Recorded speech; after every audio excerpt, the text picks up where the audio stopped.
ಇನ್ನು ಚಾಮರಾಜನಗರದಲ್ಲಿ ಸಚಿವ ಪುಟ್ಟರಂಗ ಶೆಟ್ಟಿಯವರನ್ನ ತೀವ್ರ ತರಾಟೆಗೆ ತೆಗೆದುಕೊಳ್ಳಲಾಗಿದೆ. ಬರ ಅಧ್ಯಯನಕ್ಕೆ ಅಂತ ಹೋಗಿದ್ರು ಸಚಿವರು. ಮಹಿಳೆಯರು ಲೆಫ್ಟ್ ಅಂಡ್ ರೈಟ್ ತಗೊಂಡ್ರು. ನಮ್ಮ ಗ್ರಾಮದಲ್ಲಿ ಮೂಲಭೂತ ಸೌಕರ್ಯಗಳೇ ಇಲ್ಲ, ರಸ್ತೆ ಸರಿ ಇಲ್ಲ, ಚರಂಡಿ ಇಲ್ಲ, ಬಸ್ ವ್ಯವಸ್ಥೆ ಇಲ್ಲ.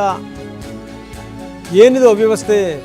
ಗುಂಡ್ಲುಪೇಟೆ ತಾಲೂಕಿನ ರಂಗನಾಥಪುರ ಗ್ರಾಮ. ಅಲ್ಲಿ ಮಹಿಳೆಯರು ಪುಟ್ಟರಂಗ ಶೆಟ್ಟರಿಗೆ ಲೆಫ್ಟ್ ಅಂಡ್ ರೈಟ್ ತಗೊಂಡ್ರು. ಇದನ್ನು ನೋಡಿ ಮಂತ್ರಿಗಳು ಲೆಕ್ಕ ತಬ್ಬಿಬಿಟ್ರು. ಕುಡಿಯೋ ನೀರೆಲ್ಲ ಬರುತ್ತಾ? ಕುಡಿಯೋ ನೀರು ಬರುತ್ತಾ ಸರ್, ಕುಡಿಯೋ ನೀರು ಬರುತ್ತೆ ಅಷ್ಟೇ. ನಮ್ಗೆ ಇಷ್ಟು ಮಾಡಿಕೊಡಿ, ಪುಣ್ಯ ಕಟ್ಗನಿ ಸರ್. ಎರಡು ಮಕ್ಕಳ ಓದಕ್ಕ ನೆಮ್ಮದಿ ಇಲ್ಲ. ನಮ್ಮ ಹೆಸರು ಮರಮ್ಮ ಸರ್. ನಮ್ಗೆ ಪಿಂಚಣಿ ದುಡ್ಡು ಬರ್ತಾ ಇಲ್ಲ ನಮ್ಗೆ. ನಾವು ಡಿ ಸಿ ಆಫೀಸ್ ಅದೆಲ್ಲ ತಿರುಗಿ ತಾಲೂಕು ಆಫೀಸಿಗೆ ಹೋಗಿದ್ದು ಬತ್ತದ ಹೋಗಿ ಅಂತಾರೆ.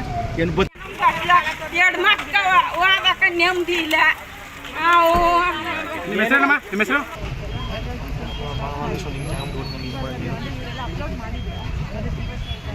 ನೋಡಿ ಸಲ ಬದುಕಿದೆ.